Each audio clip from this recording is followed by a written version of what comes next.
ক্ষমতাচ্যুত প্রধানমন্ত্রী শেখ হাসিনাকে ফিরিয়ে দিতে বাংলাদেশের আনুষ্ঠানিক অনুরোধ পর্যালোচনা করছে ভারত। শুক্রবার দিল্লিতে সাপ্তাহিক ব্রিফিংয়ে এই তথ্য জানান ভারতের পররাষ্ট্র মন্ত্রণালয়ের মুখপাত্র রণধীর জয়সওয়াল।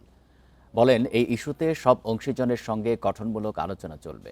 জয়সওয়াল আরও জানান, বাংলাদেশের নতুন সরকারের সঙ্গে যুক্ত হওয়ার এবং দ্বিপাক্ষিক সম্পর্ক আরও জোরদারের বিষয়ে ভারতের আকাঙ্ক্ষার কথা পুনর্ব্যক্ত করেছেন পররাষ্ট্রমন্ত্রী এস জয়শঙ্কর।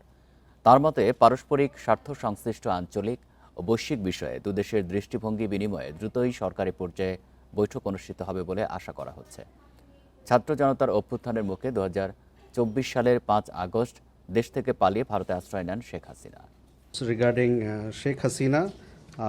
বাংলাদেশের অনুরোধটি বিচারিক ও অভ্যন্তরীণ আইনি প্রক্রিয়ার অংশ হিসেবে পরীক্ষা করা হচ্ছে।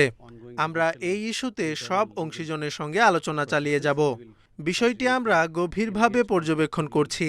আমি জোর দিয়ে বলতে চাই, বাংলাদেশের নতুন সরকারের সঙ্গে গঠনমূলকভাবে যুক্ত হওয়ার এবং দ্বিপাক্ষিক সম্পর্ক আরও জোরদার করার বিষয়ে ভারতের আকাঙ্ক্ষার কথা পুনর্ব্যক্ত করেছেন আমাদের পররাষ্ট্রমন্ত্রী। When the Bangladesh Foreign Minister visited India,